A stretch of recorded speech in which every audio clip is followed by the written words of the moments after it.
Distribution provided by Cloud Sigma, the cloud that adapts to you. Visit cloudsigma.com/thisweekin for a free $200 credit. Today's episode of This Week in Startups is brought to you by GoToMeeting. Sign up for GoToMeeting using promo code TWIST to begin your free trial.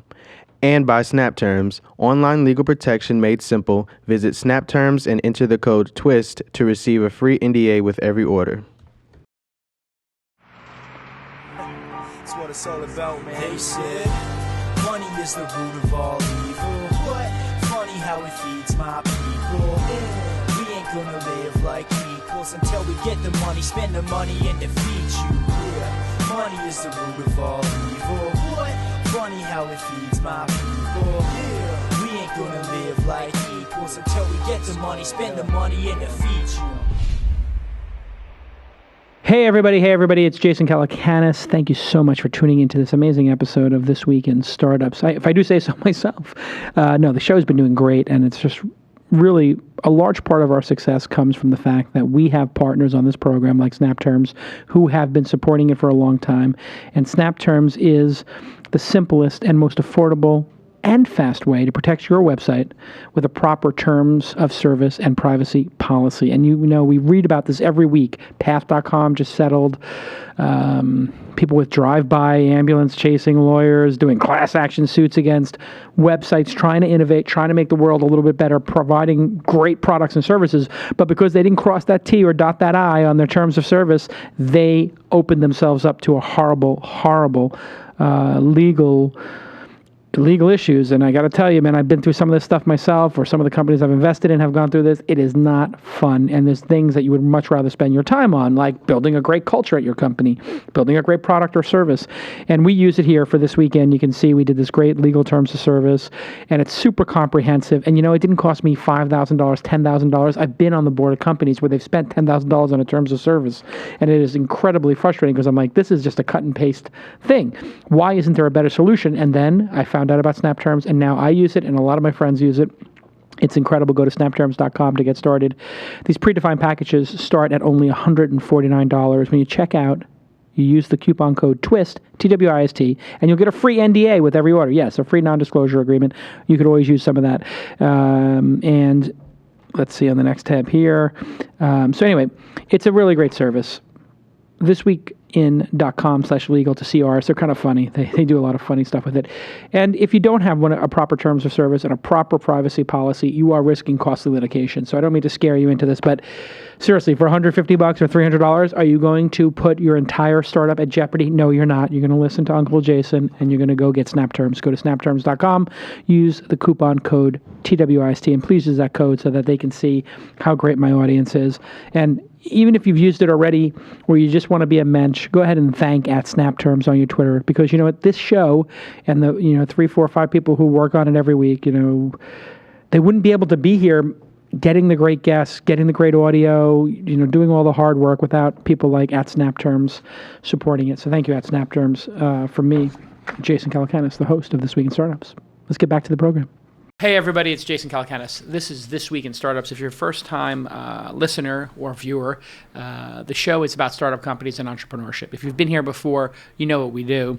We have a news roundtable every Friday, and every Tuesday I interview somebody who's done something interesting in the world, a journalist, a CEO. In this case, we have both. Om Malik is an old friend of mine. We both came up in the industry together in the 90s, writing about this newfangled thing, the World Wide Web, the internet, and he and I both went on to start our own publications, and I'm really happy to have him on the program. Welcome, Om. Oh, well, great to be here, and you should also tell people that we are related.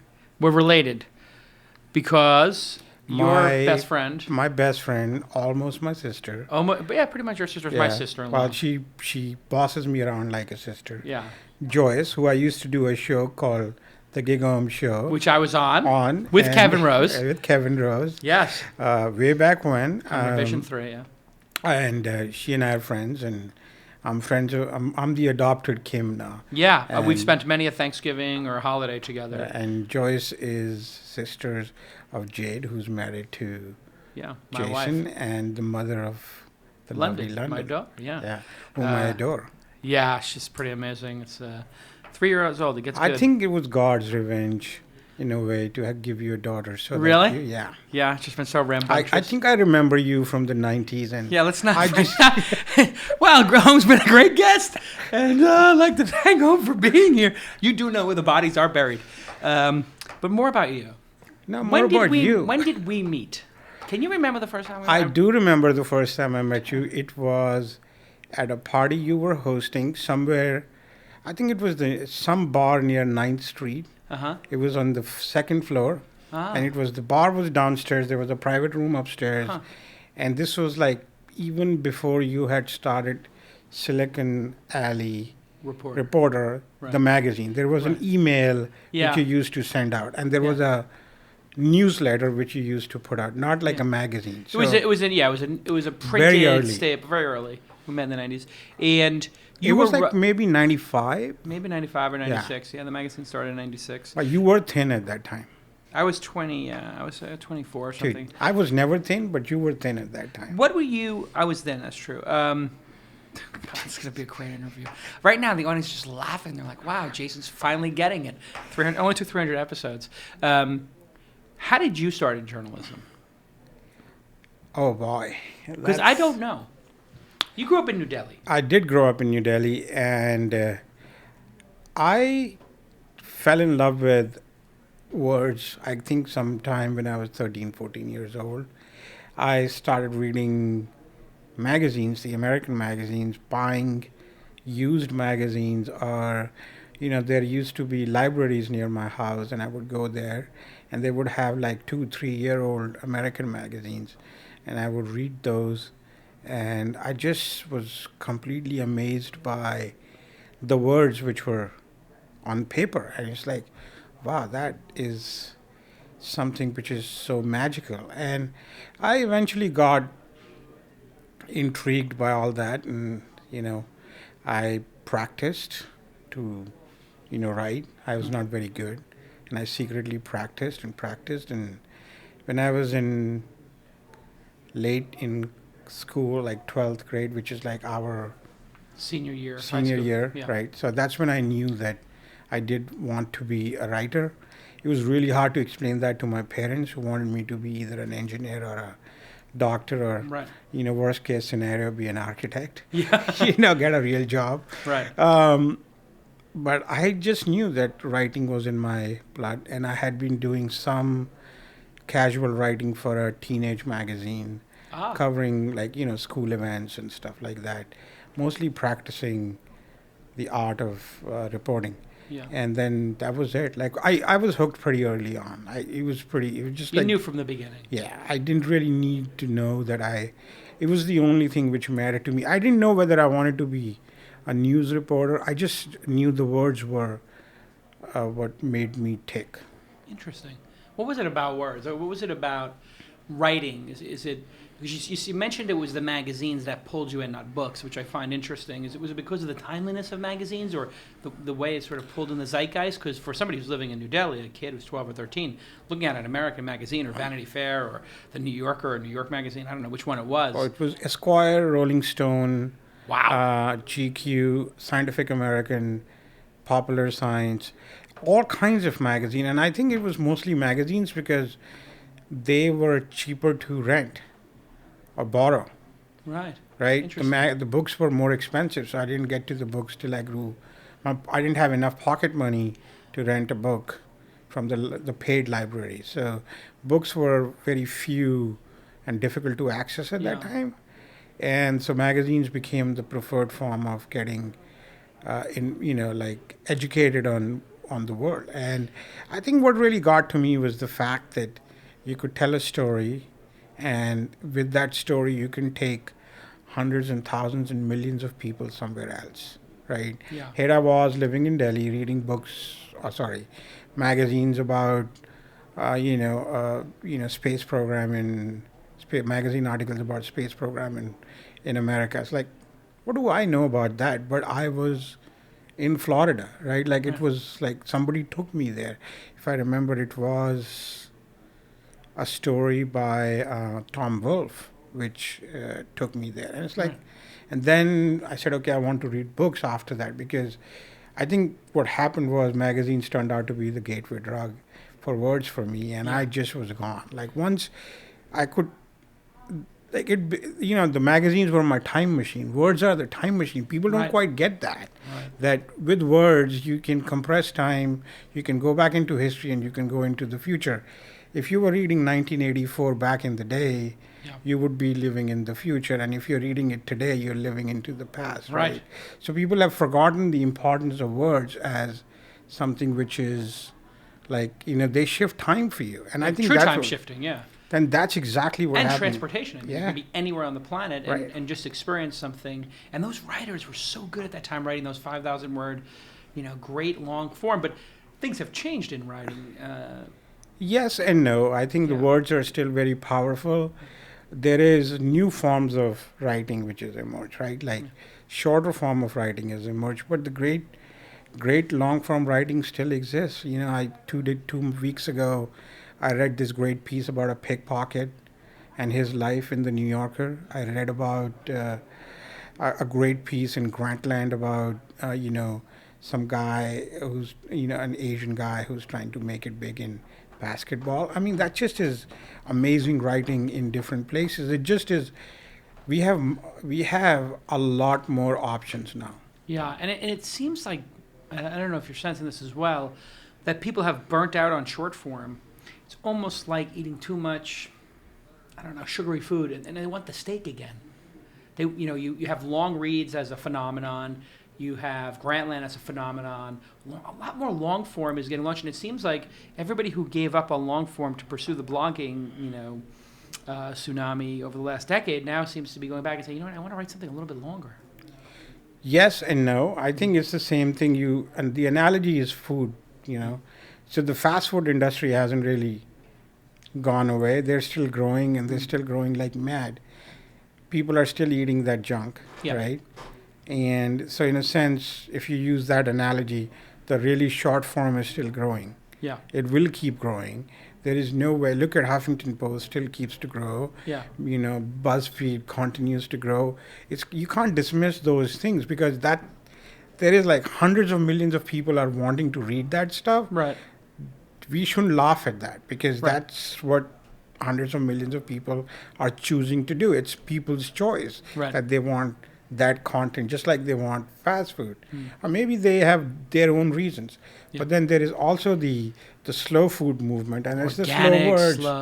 And it's the slow words, and it's coming back a little bit. So the great thing about the internet is any kind of niche can be, can thrive, and any kind of niche can get big enough to become a big marketplace. So I love that we are seeing many different ways of content coming. What was your first journalism job? And when did you come to the States? Almost 20 years. So it was the 90s? Yeah, 1992. 92 you came to the States. Yeah. Had you been to the States before you moved to the States? No. So you just got on a plane, one-way ticket? And I would not say that I just got on a one-way ticket. I had a return ticket. I just had a gamble I needed to take, which was, I think it became pretty clear to me that living in India, I would not really realize my true full potential. I needed a bigger challenge. I needed to push myself to the very extreme. Most people go climb mountains or do, they go skydive. I just needed to come to a whole different country to see if I can find my way and live and find a future in a business where I have no business being in. And when you go to your parents and you say, I'm getting on a plane. I didn't go and tell them I'm getting on a plane. I just said, I'm gone. Wow. That's it. So it like... Did you have a job here lined up? Nope. Wow, you were 22 years old, 23 years old? 25. 25 years old. I just had a skill, man. You had been writing. This is what people don't understand about the U.S. is that if you have a skill and you have the will, you will find your way. So you don't buy into this, the opportunities over in America? No. Not even close? No. Like every day, it just is harder, right? It's not like the Wild West the way it used to be. It's definitely harder, but it's still the only place. It's the only promised land. believe it or not, take it from me as an immigrant. If I had to do it all over again, I would not go anywhere else except in the United States. There is not a single place, not China, not India, not Brazil, United States. And when you came here, what was it like to get off the plane? I mean, like when you first you came into New York, or what city did you come into? I wish I came like Eddie Murphy in Coming to America. That wasn't really the case, but no, it was just, I just had read enough about New York and I knew where I was going. This is one thing great about books is if you read enough great books, you can see where you're going. You had a vision of which I place knew every New York you needed to restaurant, be in. every place, every street. I didn't need the map. I just So this visually kid from New Delhi had just read New York Magazine, The New Yorker, New York Times, tons of books. And you just said, Bright Lights, Big City, I'm going to New York. Yeah, and I'm just gonna. You read Bright Lights, Big City, I bet. Yeah. Yes, but the books which made me navigate New York better were not that famous books like that. They were more like Crime Pot Boilers by a guy called Lawrence Sanders, who just wrote some amazing books about New York. So I read those, and a lot of magazines, lots of books. I visually create my world through words. How did it match up? How did New York in your mind's eye match up with, when you get out in Times Square or you sort of see Wall Street or the Twin Towers for the first time? So I didn't see Wall Street or Twin Towers for first 1 year. It was essentially Bronx, Queens. Really? And Manhattan was just a passageway for me. That's how I found my way to a couple of Indian newspapers one was on 38th Street, 37th Street in the Garment District. Like 9th or 10th Avenue? No, it was between 5th and Broadway. 6th. Broadway just goes. Yeah, it goes on that angle, yeah. And I was in a newspaper there, then in another newspaper which is on 26th Street. Indian newspapers. Indian newspaper. So Indian reporting American. Indian American. So you were reporting. I just was trying to find my way. I did a lot of part-time jobs here and there. And what was your first salary when you worked in New York? Do you remember your first paycheck? Let's not talk about that. No, I'm just curious about how low it was because I'm guessing it was pathetic. Did you make 20 grand? I made about $400 a month. $400 a month. Yeah. Wow. Just scrappy living in a $200 a month bedroom I was somewhere? sharing an apartment with 6 other people. 6 other people. So. From an apartment with 6 other people now to where you are now, I mean, it's quite a journey. Yeah. Well, most people, I think that was not very difficult for me because I grew up and I lived with my parents and my grandparents. Yeah. So there were 7 people in that house too. So it didn't really bother me that much. What did your parents do? My mom's a teacher.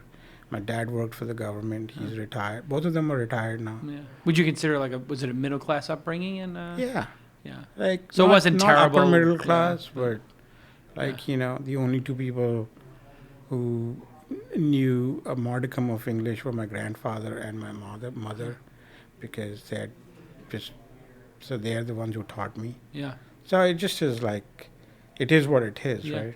So when did you get your big break in journalism, do you think? I mean, you were scrappy with the Indian American newspapers, but when did you get the break into the internet business and covering that? So, the funny thing is, the thing which always got me about the U.S. and was when I read for the first time about tech and internet and online, the world which was emerging, I didn't know what it was. I still don't have an answer, but intuitively I knew this was going to be the biggest story of my life, and I have to be there. Most people would have thought this would be the biggest opportunity of their life, and for me it was this is going to be the biggest story of my life, and if I don't do it, I will live to regret it. Most people think in terms of wars and revolutions, and for me this was money. And for me this was it. It was a scoop. It was not the scoop. It was just this is going to be a great story. I don't know what it was and how it was going to be. Yeah. But something inside me just said, dude, you can't just sit there and watch this unfold. You have to be involved somehow. Yeah.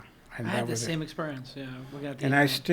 I'm not an engineer. I have no I mean, I went to do, I did Bachelor's of Science Yeah. and, undergrad in chemistry, which is not quite, engineering. But I did know intuitively that this was going to be important.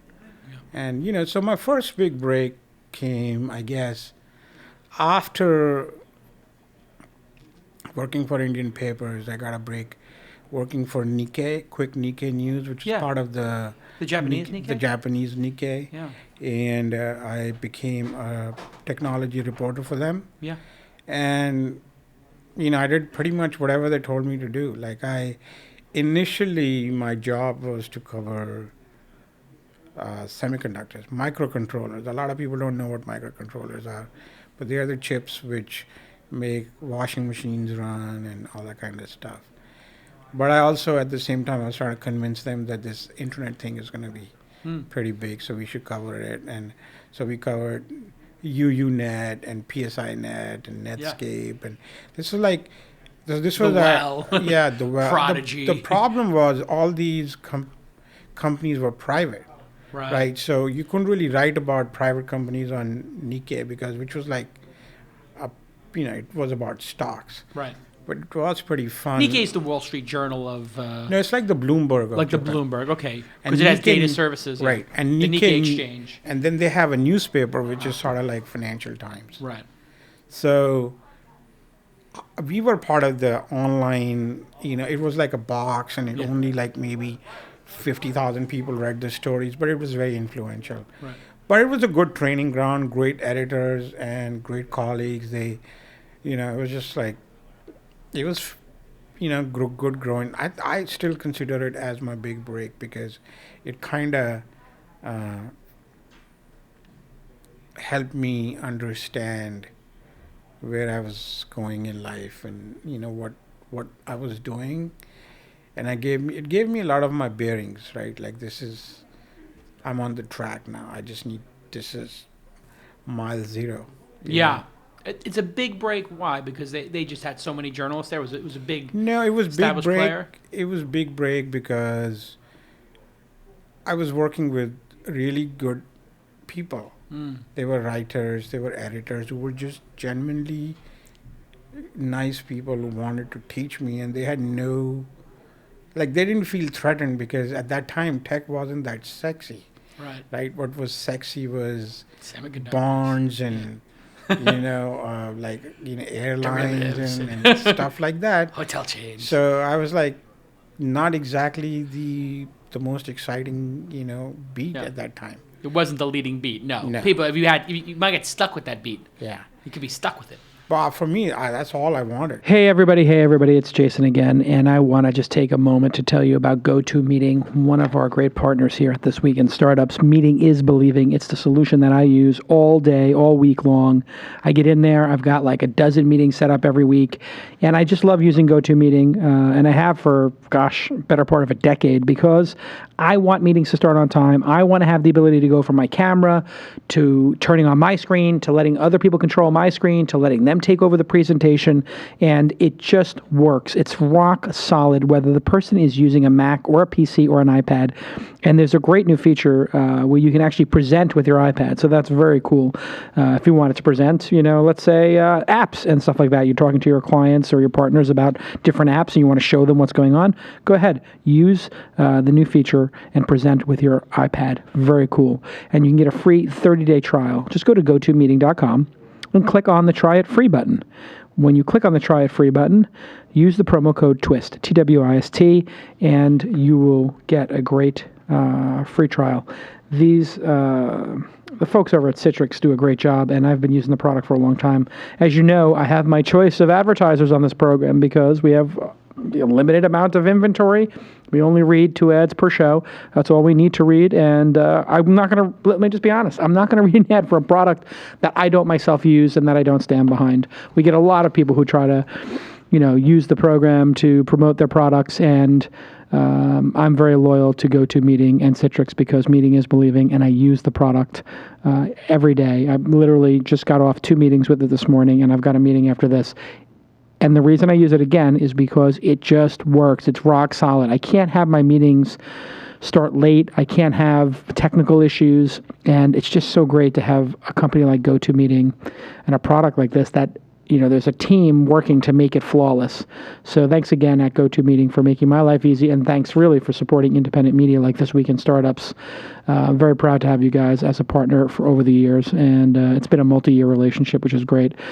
Visit GoToMeeting.com, click the try it free button, and use the promo code TWIST, especially if you're doing a startup and you're meeting with a bunch of investors and stuff like that, or you've got a company that has clients all around the country. It's really great to just get in there on a GoToMeeting and be able to switch back and forth, dueling banjos. You show me something on your browser, I'll show you something on my browser, back and forth. Oh, do you know about this site? Do you know about this site? It's a very interactive meeting where you're sort of passing the baton around, if you will. And I'm really like sort of getting addicted to that, where I say, hey, and I'm not nervous at all. I'm like, hey, you take the meeting now. You show me some stuff. Okay, I'm going to take the meeting back. Now I'll show you some stuff. And they go back and forth, back and forth. It really becomes like a really interesting meeting. I do that with a lot of angel investing meetings where I'm like, hey, have you seen this and this? Let me show you. Oh, you want to show me something? Here, let me give you the presentation controls. And it just works. A lot of times, other software, you go try to do that kind of stuff, and it explodes, it implodes. You got to get people back on the horn, and it's just wasted time. So don't waste any time. Use GoToMeeting. Meeting is believing. Thank you, GoToMeeting. Let's get back to the program. So it has to be amazing when the beat that you wanted so much goes from being, a niche of a couple of million people using online services to hundreds of millions, billions. What was it like in Web 1.0? When you watch that sort of ride up? So, I think I've always had this ability to be a cynical optimist. I don't know why. I was always cynical about the bubble in the Web 1.0. Yeah, you were very critical. But I was very enthusiastic about the changes which were happening. So I loved Amazon. I hated the idea of Amazon stock and what it equated internet in people's mind to. Right.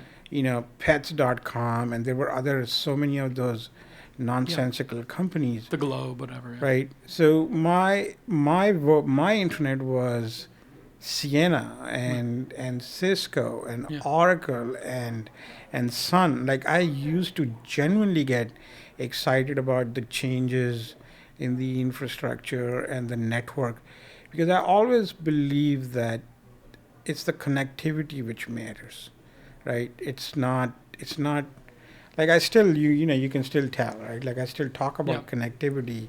I don't get too hopped up about individual services as much. Right. But I do believe the more we connect, the more change we bring into society. Whether we work, we live, how we eat, how we consume. I mean, Uber is just one other example. It doesn't work if there isn't connections everywhere. And I think that is being the most gratifying. It is the best story of my life. Right. It's the biggest story of my life. And guess what? I haven't even entered the 5th paragraph. Right. And I'm still writing it. Right. I do think that people look at the internet as a singular thing. They look at internet as a technology. Sometimes they look at it as an investment wave. I think of it as internet as a new way of thinking, a new way of living. It just connections are what make the world go around, and I think internet is enabling many more connections.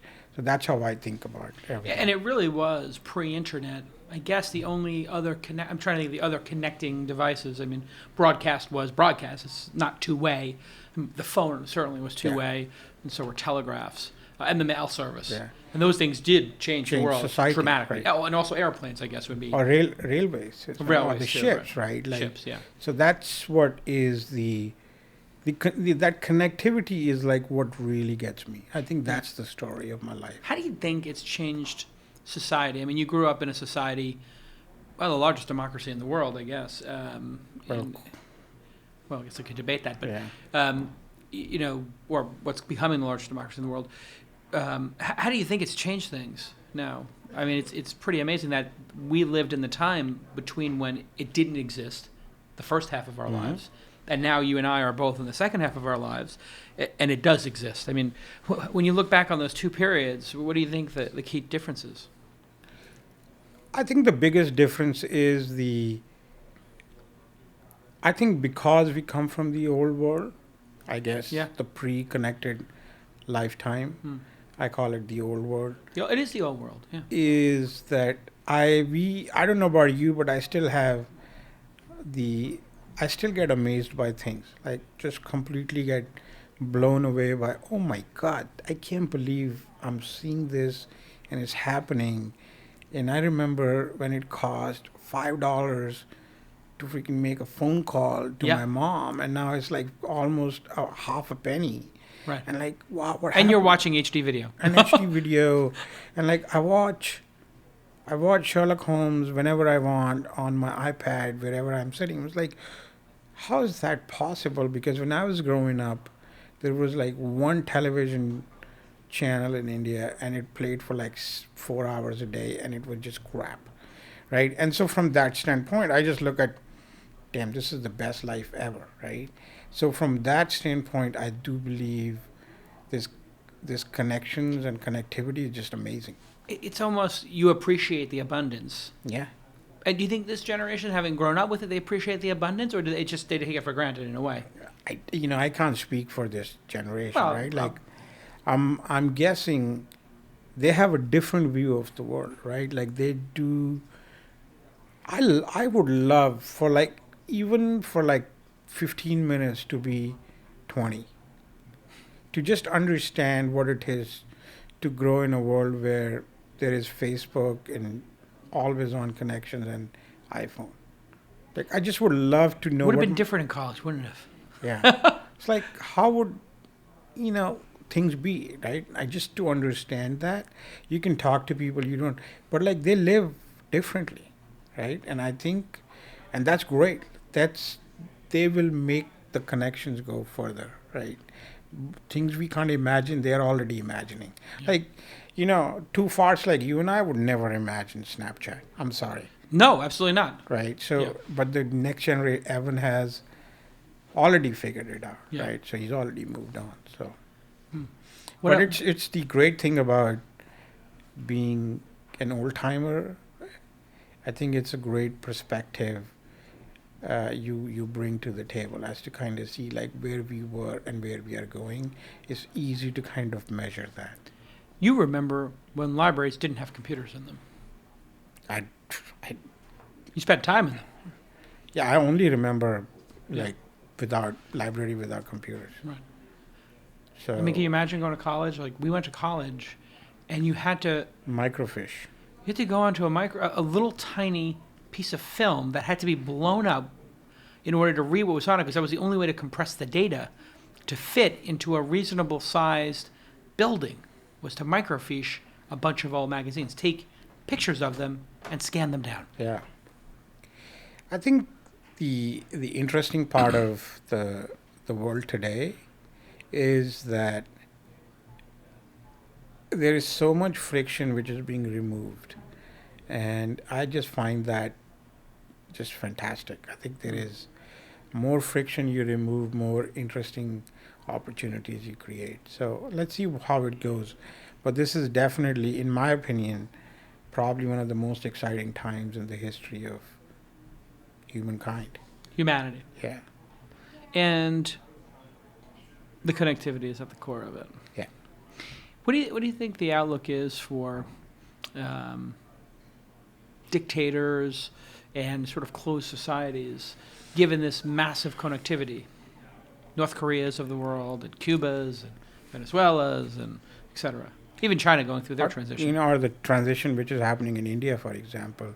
For the first time, tens of millions of people are protesting against what happened in India, where a young woman was raped and thrown out of a bus and she died. And I think in the past, such an event would be hushed, right? And today, the connectivity has given voice to people who didn't have voice before, right? So I actually did this presentation. I don't know why I never put it online, but I should. My view was that for the longest time, people always think of media companies as people with like New York Times' biggest asset was its printing press or its journalists. Right. And I always felt, no, their biggest asset is that they have a distribution network. They have those trucks Right. which get the paper to the people. Without those trucks, there is no business. Back to the network. Right? Yeah. Similarly, without the cable system, Right. there is no CNN. Right. Right? So anyone who controls the pipe controls the message, not who owns the press. Right. Right? You can put out as much press as you want. Yeah. So, which is why today, when we have a somewhat open distribution, right? The pipe is actually pretty open. Yes. Nobody owns it. At least not yet. And I think Right. that's the biggest thing I worry about, and I lie awake at nights thinking about how our governments and large corporations are going to screw over the individuals, and that's going to happen. Like in next 10 years, that would be the. They're going big to try to take over the internet. They'll take to over be able the to pipe, block it. right? And so that they can control it, and they already do to a large extent. But still, Well, how do they to a large extent? I mean, through DMCA takedowns or there was a SOPA attempt last year. right. Right now, there is they are trying to do is like Verizon and AT&T are trying to, make you move from unlimited DSL to use their limited LTE, so Yeah. they can charge you by the byte, Yeah. so that you don't use the services as much. I think Right. that shift is going to happen over the next 10 years. And the other day there was the ITU tried to pass. There was some movement to pass a regulation which would take the internet control away from the U.S. and open Right. economies to going to Russia. I do not trust the idea of Russia controlling Yeah. the internet, or Right. the Chinese, or Yeah. even the Indians or the Brazilians. Right. I just want more people to control the policy making around that. But that's a story for another day. But my point is that this is the network, or the pipe is fairly open. Yeah. And that open pipe allows us to at least vent our anger at things, or express ourselves. And never before in the history of humankind we've had, tens of millions, hundreds of millions of people expressing themselves at the same time. Interconnected. And interconnected and amplifying each other's rage, happiness, disgust, That sadness. surfacing ability Right. is unique, right? You Right. could stand on a corner and Right. scream, but you'd be a maniac. So the human emotion is getting amplified at network scale. Think in those terms. Yeah. And that is the big change. And that is something the old governments, when I say old governments which are Communist dictatorships. no, run by older guys, Oh, older I see. gals, they don't understand. This is the new way, and this is the new normal. Right. Is the amplification of human emotion Right. is the new normal. Right. So, unfortunately, there's going to be some interesting changes. We've already Well, seen. the Arab Spring obviously comes to mind, Well, and obviously in India with the rapes and the sort of right. protests around I don't think that the Arab Spring was a cause of the. People thought that the social web brought about the Arab Spring. It was not that. It was just that social web helped that. Yeah. express people more vocally. I mean, it was started by a vendor who had been smacked and had his food Yeah, cart taken yeah. away and And lit then- himself on. yeah. Killed himself or lit himself Yeah, on fire. I can't yeah. remember. which is Or both, which is different, right? Like, Yeah. but I do He feel was his ability to. influence. Yeah, it was like almost like he felt he couldn't go on as an entrepreneur in a way. Like he couldn't sustain his family. He couldn't make a living. Yeah. And he was so outraged, and the people were so outraged by that. He killed himself. Other people were so outraged by him killing himself that it sparked the whole thing, and it was amplified. And I think that's what is going to happen, right? Like we're going to see more and more of this, and whether it's the governments or the media and everybody, we don't know how to deal with it. We just haven't been. Everything is very new. The presence of connectivity in our life is constant. It is very new, and it is going to change everything. We don't know how, and Right. it'll be a while. And I think that's why I think it's a great story. It still Yeah. continues to be. Nobody a can great guess story. which direction it's going to go Yeah. in. In fact, in the early days of the internet, people didn't think the internet was going to work because it didn't have a central authority. Yeah. And I remember in the early days, like getting an internet email address was just like, why do you need that? Yeah. Like in today, it's just like it's normal. Like, why don't you have one? Right. Like, or rather, we give up our email. That's like it's that common now. But things have changed definitely.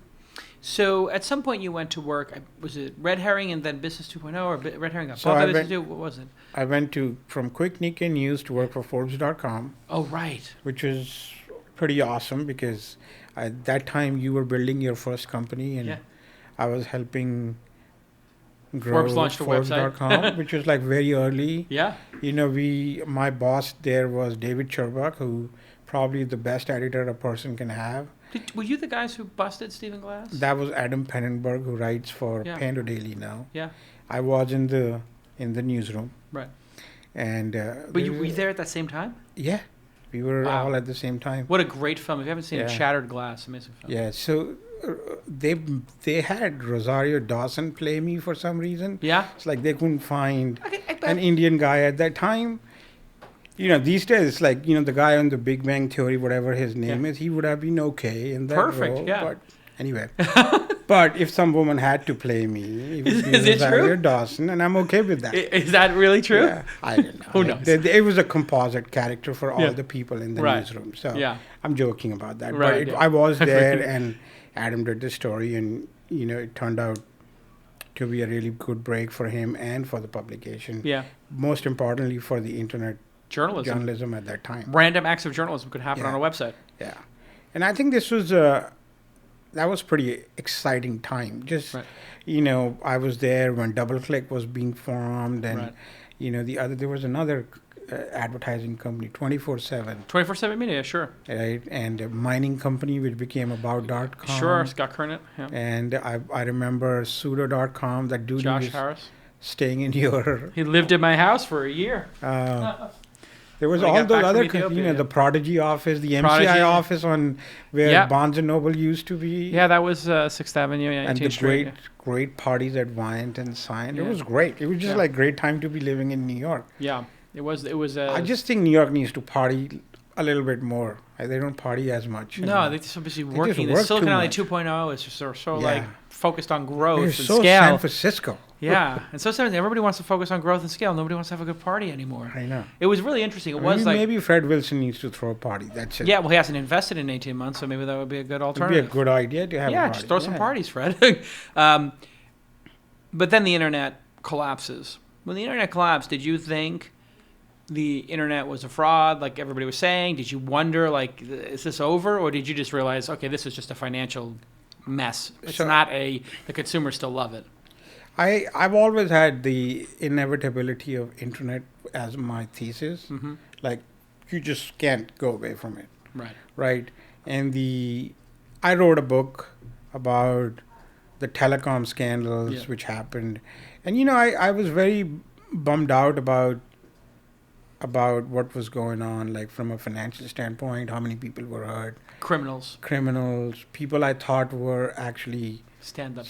And they turned out to be pretty lame. Like the biggest one being Joe Naccio of Quest, who I actually really admired for him having come from really blue collar background and becoming such a I really did think he was doing something exceptional at Quest, and then to find out that he was just Cooking the books.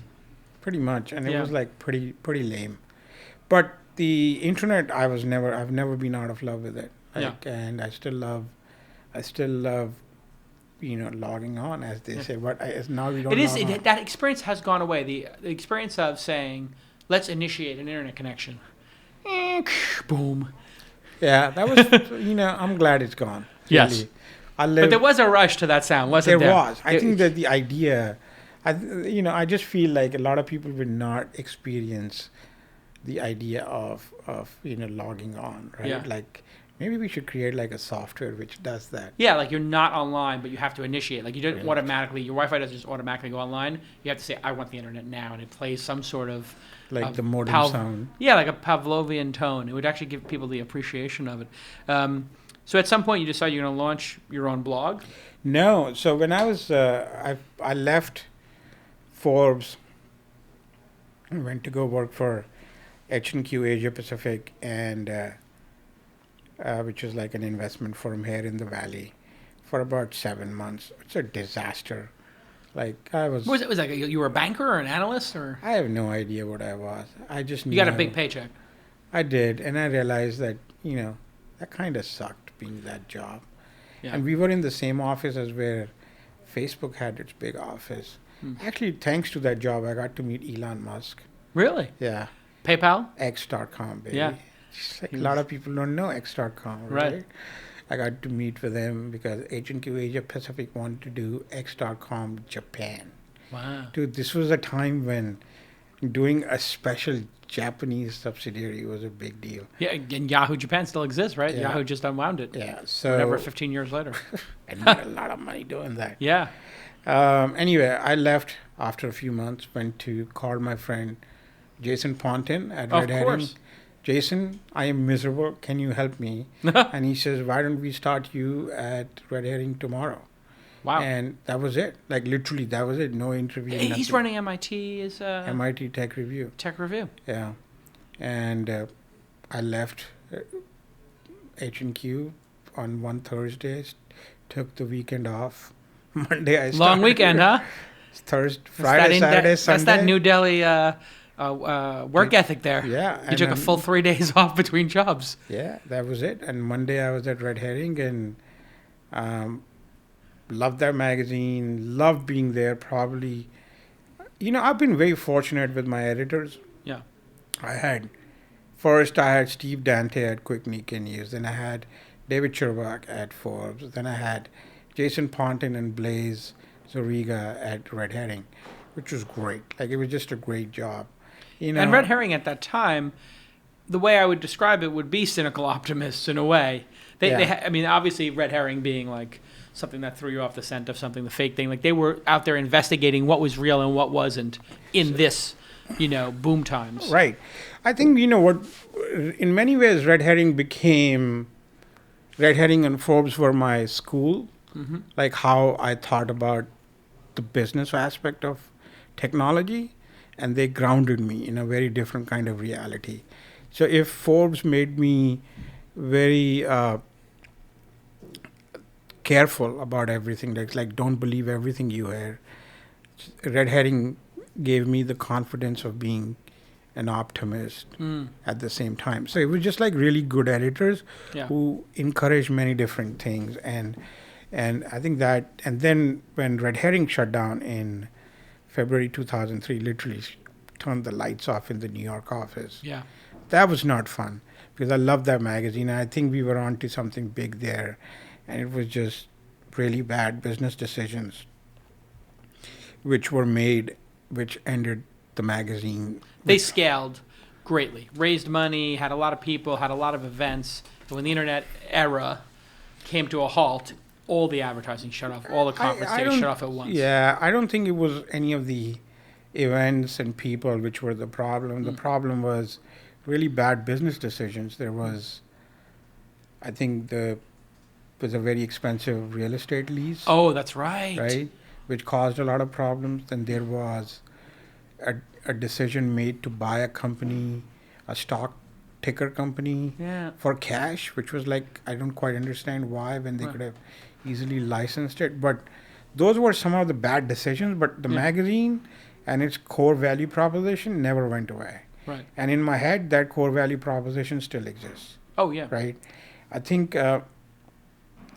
it's interesting to kind of see a lot of that, with time how things have changed. Anyway, so I left that I didn't leave. I had no choice. Right.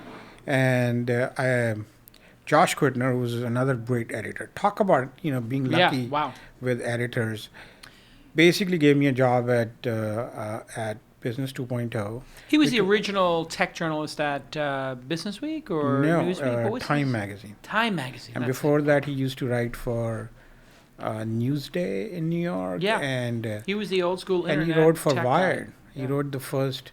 Right. He's the guy who basically domain squatted on McDonald's domain. Well, wasn't that I thought that was And Adam he wrote Curry. a story about Wired on that for Wired.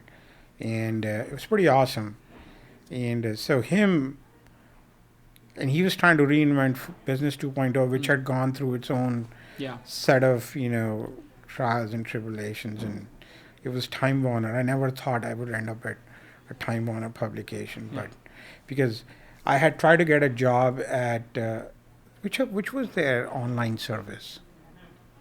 Time Warner had an online service? Dude, they had like a publication Oh. way back when, man. It was like a pretty big one. I can't remember. It wasn't Business 2.0. It No, wasn't no. It was just an Fast online. Company. It wasn't online magazine. What was it? Anyway, they combined it or something. No, it was a online destination site, Oh. which was it started in '95. Pathfinder. Pathfinder. Pathfinder. I thought you were talking about a print magazine. I about was the I internet. tried to get a job at Pathfinder too. Oh, wow. That didn't work out. I tried a job at Bloomberg. That didn't work out. Wow. There's a lot of people. So was that the first time in your journalism career for a while that it actually got hard? The 2003 time frame, I guess. No. This was like way before. Oh, So I got really lucky. 2003, when really tough year. but like Red Herring shuts down 15 days later. I'm starting work at Business 2.0. Perfect. And Sequitner is trying to revive Business 2.0 in a big way. I joined there with a couple of my other colleagues from Red Herring. Peter Rojas being one of them, I think. No, business. What did he was at Red Herring, though, Michael right? Copeland, yeah. So Peter used to work at Red Herring with me, Right. and Then he did Gizmodo, then yeah, obviously. yeah, I introduced him and Nick, Ah, and then they went off to do their Gizmodo thing, yeah. and then he did Engadget with you and Yeah. Gadget. So that was it. Joined Business 2.0, and in Quidner I found the quintessential optimist, and he just helped me overcome any lingering negativity which had been there. Yeah. And we did some amazing stuff at that magazine. In 2003, I wrote this post, Post. cover story Yeah. called, the rise of the Insta company, how the cloud and open source and all these frameworks will help people create Yeah. new frameworks Right. or new products. Basically, you predicted Y Combinator and the boom we're Sort of seeing like now. that, yeah. of the last And then I did another story similar to that, which was, build it, repeat it, and that new road to riches. That was the name of the story. And it was about how you can build small product features, which were tuck-ins for big companies who couldn't build them fast enough. So for a few years, that actually worked. Yeah. Now it just has become a business management practice. So. Yeah. So those are the few things we did. There were some great, I just look at my work at Business 2.0 and I'm pretty proud of. But at some Fine. point, you decide you want to start your own publication, your own blog, GigaOm. No, I started the blog 11 years ago. And I started it as a way to write about what I was doing. I used to work for Red Herring, right? Which is a monthly magazine. And I was an online guy. So it's just a side project. I was struggling to keep my mind working every day. I still have not been able to figure out how people write for a monthly magazine. It's like, really? Yeah. Like I loved, Not enough feedback loop? no, I just love writing every day. The world of technology is so dynamic. It changes every day. Yeah. And I think from that standpoint, I just started my blog and just started putting stuff I would learn on a daily basis, which I had no room in the magazine. It was like nobody really cared. Yeah. And They certainly didn't see it as threatening at that point. Yeah, Nobody publications. did. Yeah. and I didn't feel that way about paid content when Rafet started it at Silicon Valley Reporter. He asked me for permission, and I was like, "Blogs will never be important." Sure, go ahead. So, and I think Another I'd been great reading- Jason Calacanis, another idiotic. Well, I didn't statement. want to bring that up, but if you Such an insist. idiot. I should have told him, "You can do it. I'll just keep half." Yeah. Well, Dumbass. we did. I was very heavily influenced by guys like Dave Weiner, Doc Searles.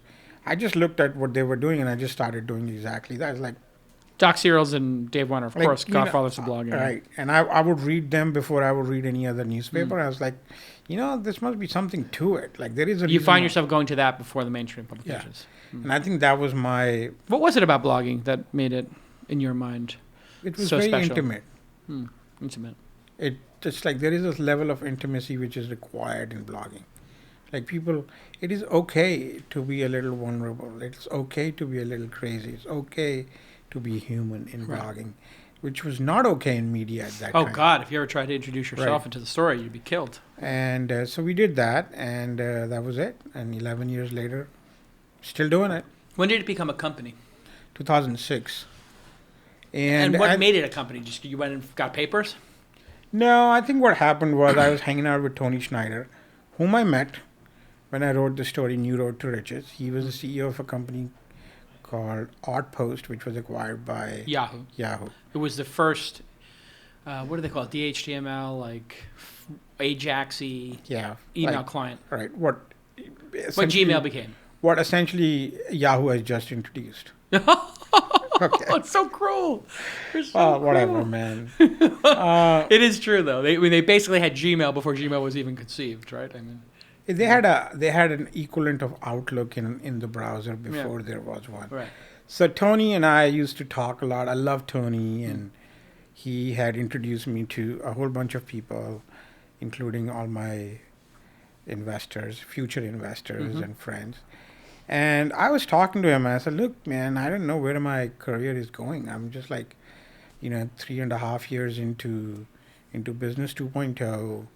The magazine isn't getting the kind of support it should get from New York because they wanted to still prop up Fortune, which is their flagship, obviously. And I said, like, I don't know what my future is. I said, like, and here is and he asked me this one simple question in only way Tony does, which, by the way, you should get him on camera. And he says, what gives you more happiness? Like, do you want to write for the magazine or do you want to write for your own blog? And I said, good question. I didn't really think about it that way. And he says, as far as I'm concerned, I read you because of the blog, not the other way around. Right. The blog became more important than your cover stories. So in my head it wasn't, right? Like, and also. But in your reader's head it was. Yeah, and it became their gateway to my world, right? So that was a pretty eye-opening comment, and I said, damn. Which circles back to why you came into writing. I mean, you were traveling with other people's words, and now you became the gateway for other people into your world. Right. And then mission accomplished in a way. Well, not quite, right? Like, I don't feel mission accomplished. I don't think I can hang that banner anytime soon. Because the journey is like, as I said, it's like, dude, we're just like, I'm writing the story of my life, and it's only 4 paragraphs in. Yeah. I mean, you still got ways to go. Yeah. It's important for me to remember that always. Like, it's not over yet. Yeah. Right? I have to make sure I remind that. You might have particular insight into that. Well, I do and I don't. Anyway, so you've come close. Yeah, we'll talk about that. But I was gonna finish up. Yeah. And then one day Tony said, Tony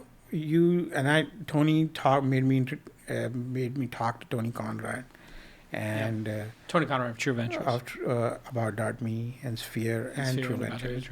And then these two guys said, you should come meet some of our other friends. So I go into the True office, and there is a big room, and there is John Callahan, first of all, which is a pretty amazing story because John used to be one of the founders of a company called Chemdex, and he came to see me. Chemdex, the original vertical net, he came to the Forbes office, and I was gonna to pitch me on the company, and I harangued him. Like, I basically put him through I did that to and Cuban. I said, oh, great. Here my words come back and bite me. You were like, your Chemdex is a Ponzi scheme. No, I said, like, marketplace for chemicals will never work. It was just one of those unfortunate times in life where I actually knew what I was talking about. Yep. Because I had a chemistry background, so I knew what kind of chemicals they were selling and what kind of demand there is for those. It's like, for some odd reason, I knew all that nonsense.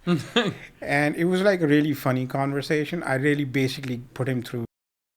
And here I was sitting right across from him. That's $20. Keep going. It says, this is funny. Well, shit is like, it's like it's hit the fan. Waste. Yes. Still one of the 7 words. Human Keep going. waste. Human waste. You can say that next time. You say sugar next time. And anyway, That's a lot of blue bottle coffee or sight glass. I did go in there and they gave me a check without knowing. They said, okay, and with a little envelope, and in the top they said, go make your dream come true. Wow. That was it. That Really? was it. Like, no pitch, nothing. Wow. And that was the end I of guess, story. and I guess they attribute that. I would attribute that to the fact that they probably read what you wrote and respected your. I mean, that is one of the great things about being a writer, isn't it? Is that when you come into a meeting with somebody who's read your work, they have so much knowledge of you and how you think. Also, the fact that we had been friends for a very long time. Yeah, that I'm helps friends too. with Tony and Tony Yeah. and Phil. I didn't know John like on a social basis. Yeah. And then he became my board member, which is, oh Right. my God. Wow. I think it was like just like you had a daughter. Yeah. It was God's revenge on me. It's like, dude, you got John now. Yeah. Enough. Make sure you don't Now yell who's at got the people in upper the hand? future. I think it was a good reminder that you have to be nice to people. You never know Be nice how on the way it up. how it comes around. Yeah. And probably the best board member a guy can have. Yeah, that's great. So now you start building it. It grows very Building it. quickly. I How many had people there now?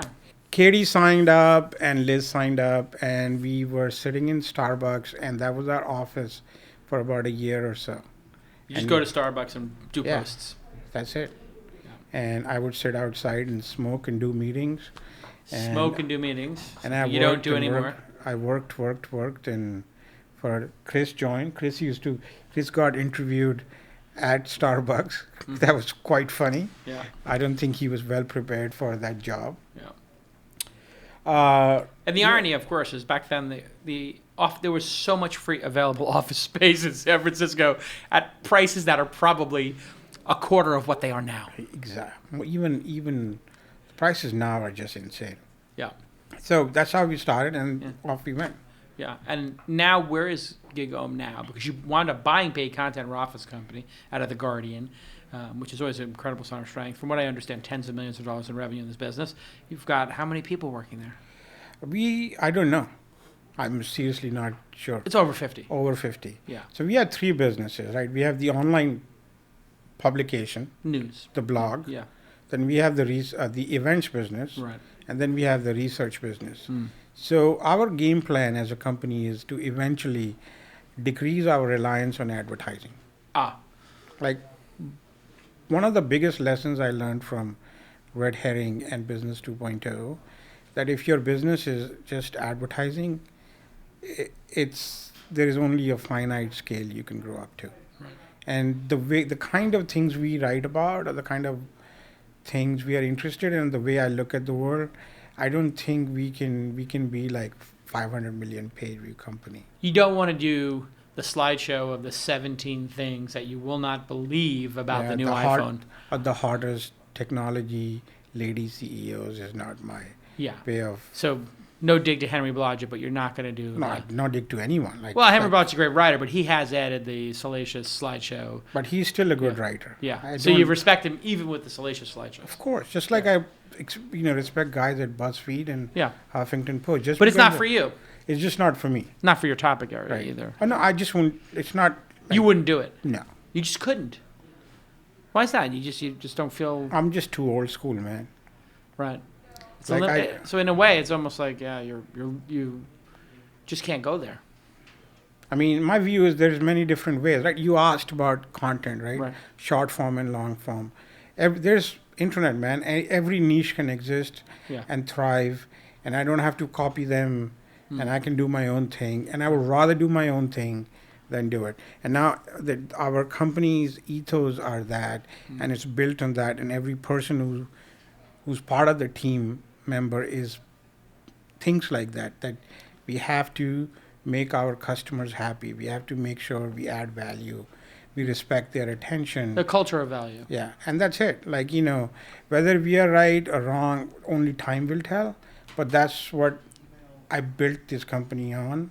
And that's the core founding principle, that our readers matter most to us, and we will do whatever it takes to make sure that we respect their time, give them value, give them the respect. And in media right now, I think respect of the value of the reader's time is not the driving force. It's perhaps how many impressions or some other metric is people's view of success. Right, and that's because we have a world which is completely driven by advertising.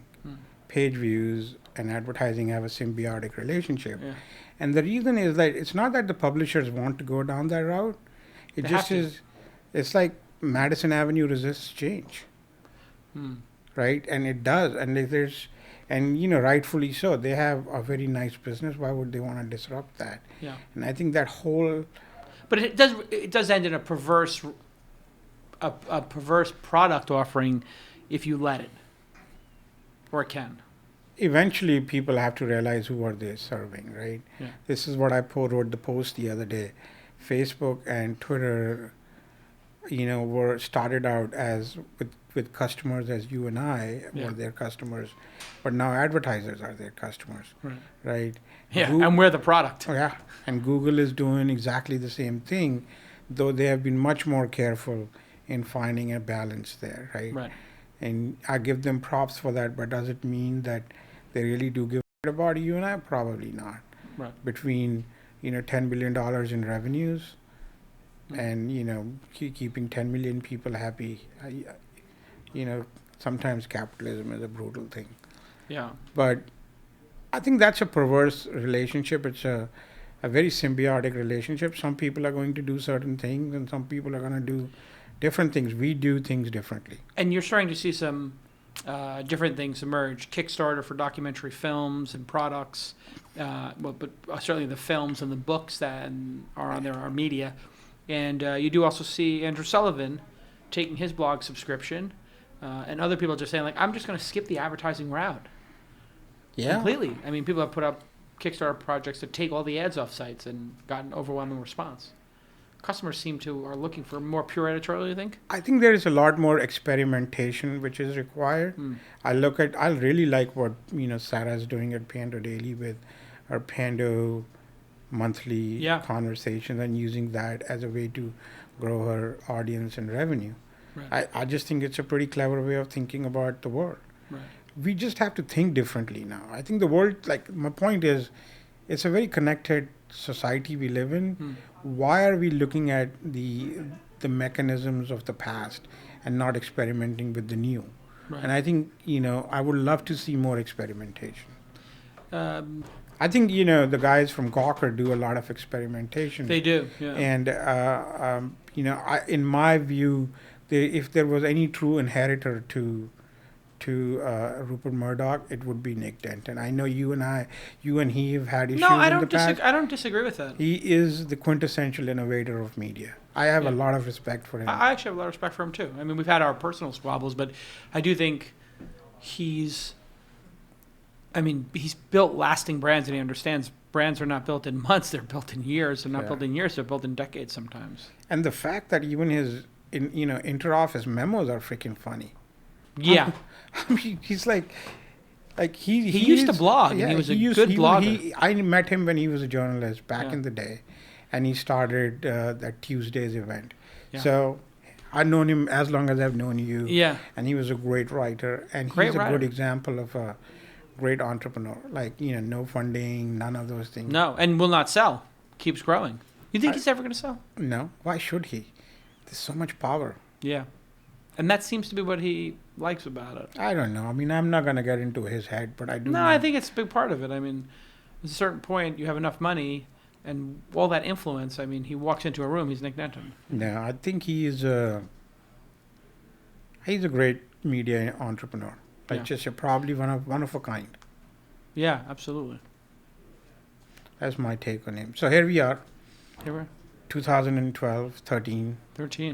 The world is changing. Trying to figure out, my for the company perspective, I always wanted a culture where I did the same things for my team what my editors did for me.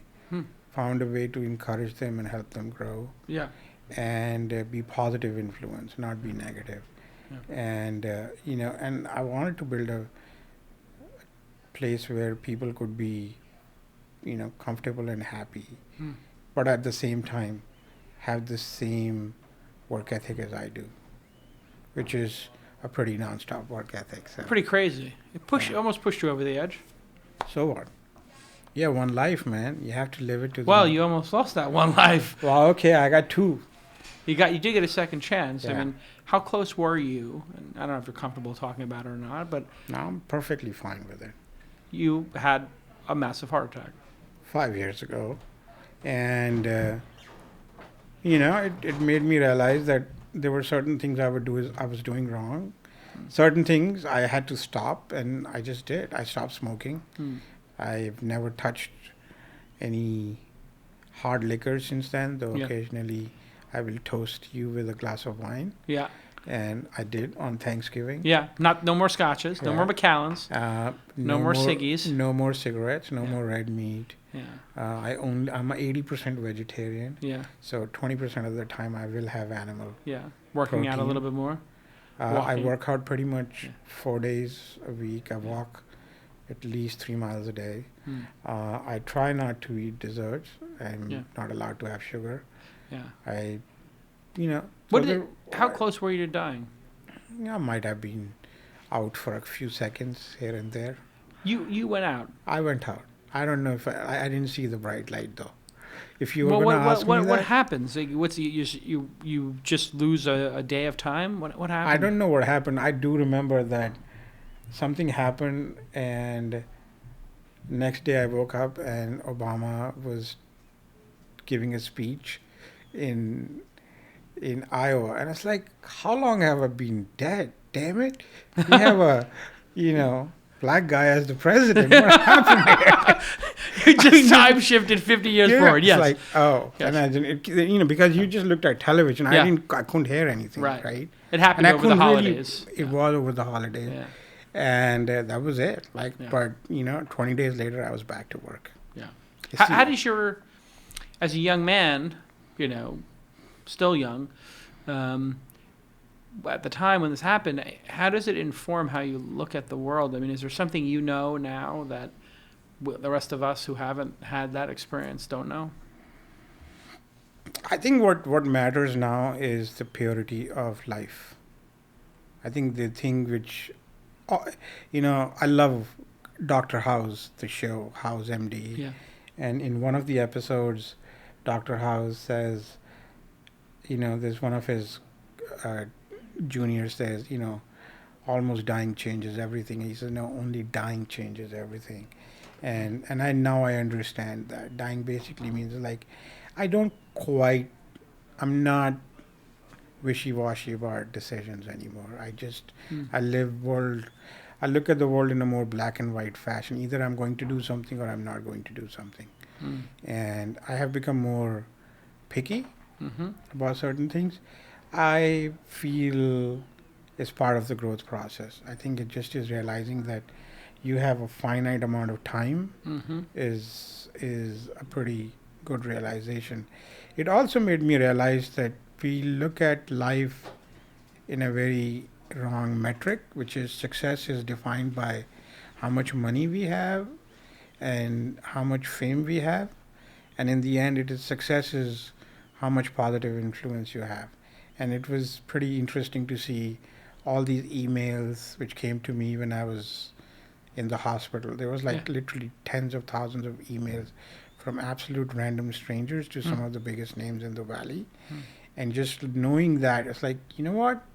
That's my success metric. I don't know who I'm trying to impress or what I'm going to do is not that important. I'm just going to try and be a decent human being, and every day. And that's what was the biggest takeaway. There are days when that doesn't work out like that. Some days your ego comes back and you... I yell at people at Uber and stuff like that. But you give somebody 2 stars on Uber. Yeah, it's like... Then you're like, oh, what did I do? That person is just... then the guilt gets to me so badly. Wow, you've become a softie. No, I'm not a softie. It just is... I'm more black and white, and I'm more appreciative of people. Yeah. That's the big change. More appreciative of people. Yeah. Interesting. Life, man. That's how it works.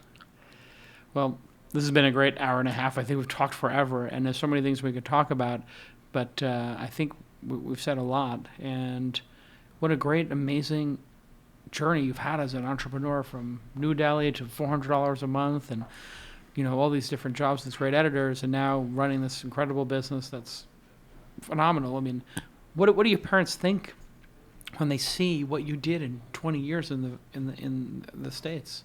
How do they look at your success? For them, I'm still 5 years old. I still get yelled at on a Sunday, and my mom still bugs me, when am I going to get married? And those things never go away. I am just their boy. Yeah. Will always be that. And I'm actually glad that for literally 15 minutes in an entire week, I tend to be not a grown-up. Right. It's the best feeling. Yeah. I think that's one thing I love about, like, they're so disaffected by what I do. Yeah. They have no idea. They just can't. They just don't care either. Yeah. They're like, yeah, whatever. Yeah, it's exactly. I'm just like, that's the... When are you making babies? Right. Get married. Yeah. Hopefully one day. One day. Yeah. I mean, does your incredible love of what you do and the amount of effort you put into it just make it hard to find somebody? And, I mean, is it not been a priority for you?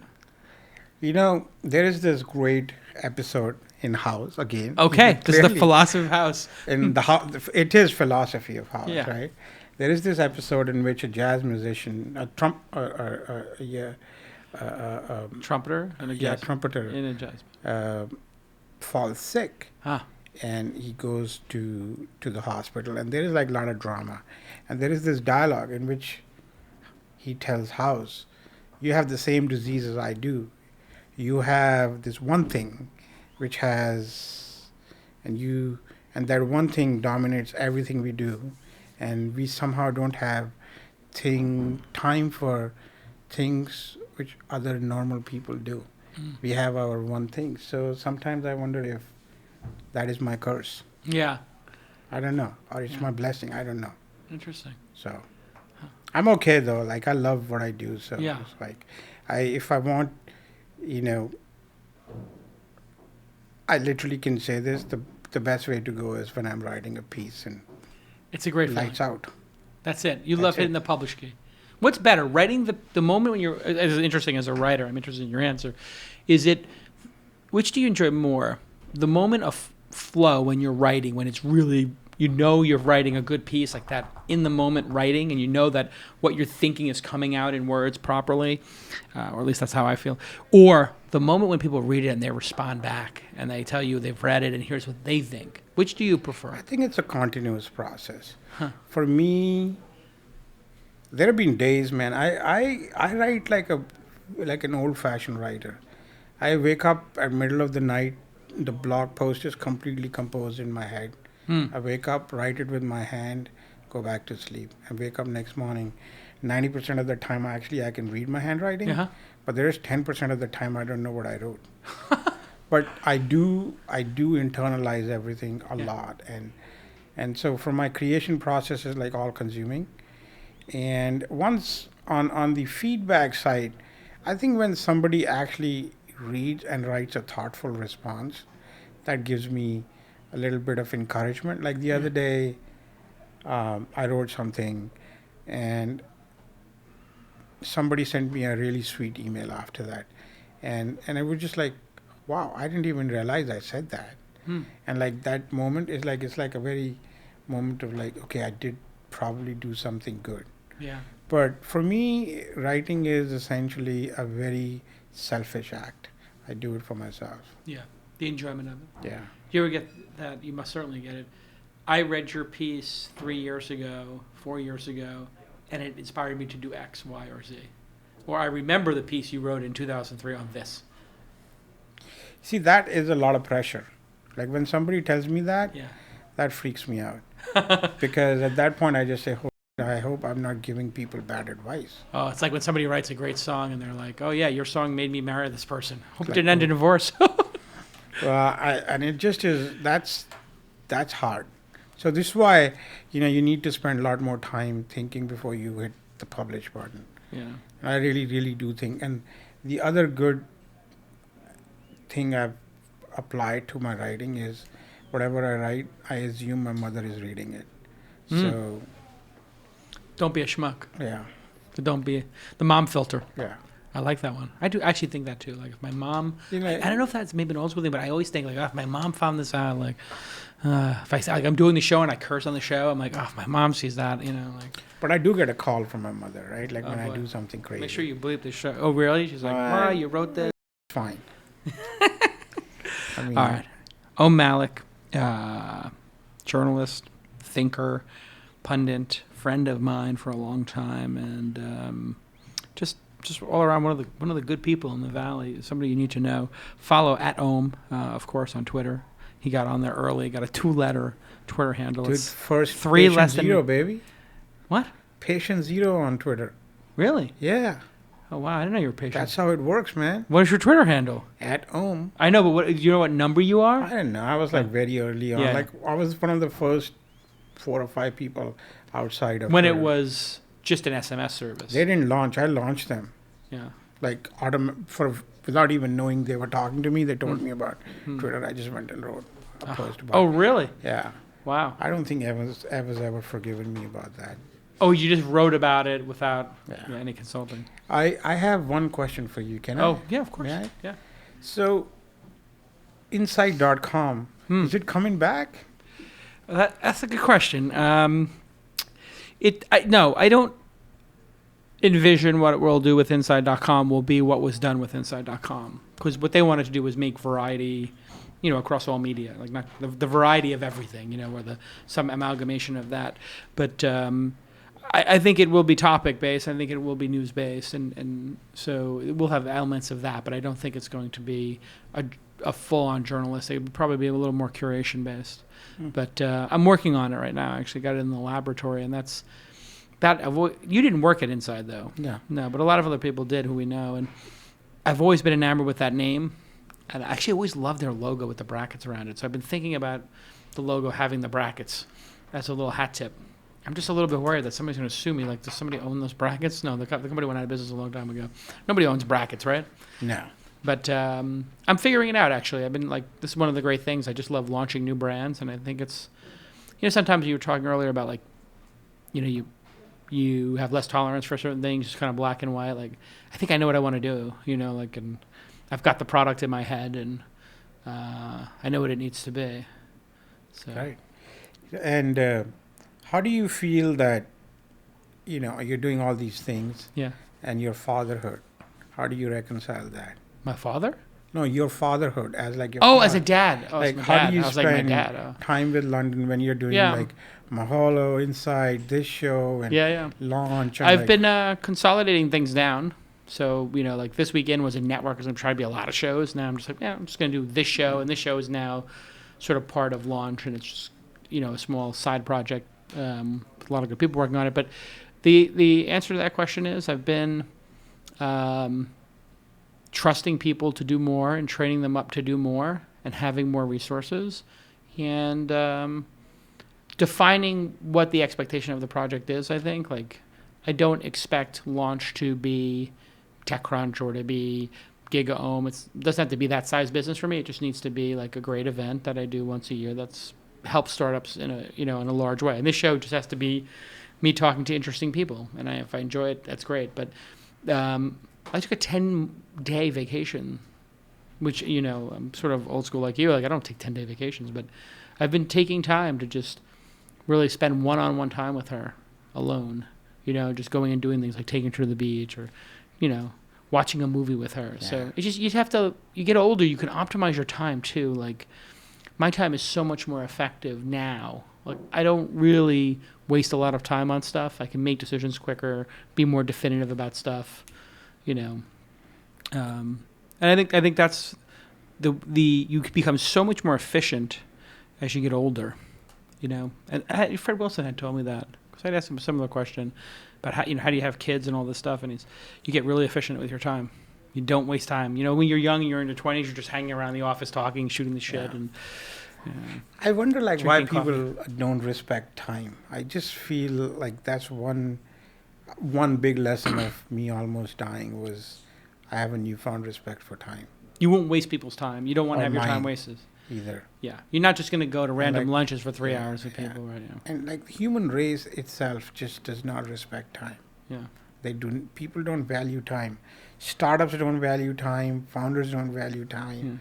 They just value all the wrong things except time. I think time is just such a precious commodity. Like you just cannot have enough of it, Right. and you just don't have enough of it. So Yeah. Anyway. You can only realize that, I think, when you're looking at the hourglass and the amount of sand in the bottom starts to equal the amount of sand in the top, or more.